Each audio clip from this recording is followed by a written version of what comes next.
This is the largest solar facility, solar power facility with battery.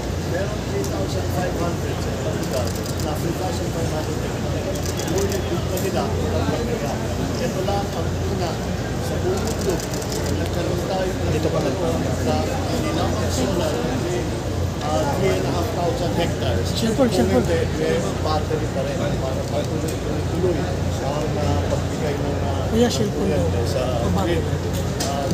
Ito talaga ay napakahalaga dahil nakikita natin sa pag-advance ng teknolohiya ang pangangailangan sa power ay pataas ng pataas, madami ng parang.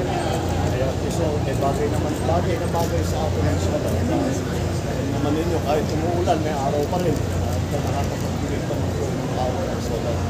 Kaya as I said, we're very excited and really congratulate all of those who put the project together, and we will be watching it and doing all that we can to help it and make sure that it is a success. Mr. President, yung pamilya po ni Mary Jane Veloso, masaya po sila sa inanunsyo niyo po kahapon.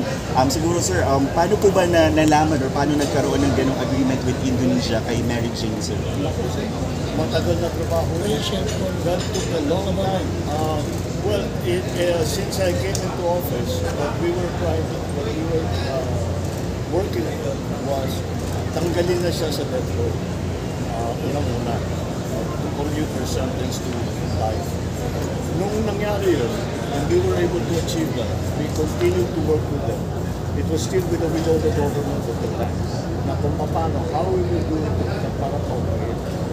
Mabuti na lang that our relations with Indonesia, our relations with then President Widodo and all of his people, together with our relations now with the new President Coron, ay dahil maganda naman ang ating relasyon, nakahanap sila. Gumawa sila ng paraan. This is the first time they did this.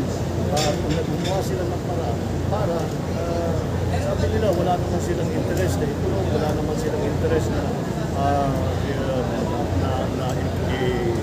execute si Mary Jane Veloso. Kaya naman, sabi nila, hanap ka tayo ng paraan. And they did it for us. Kaya malaki dapat ang pasasalamat natin sa Indonesia, malaki dapat ang pasasalamat natin sa last president at yung present president, President Widodo, ngayon. Dahil kung hindi sa kanilang magsang-ayon ay hindi natin nagawa ito.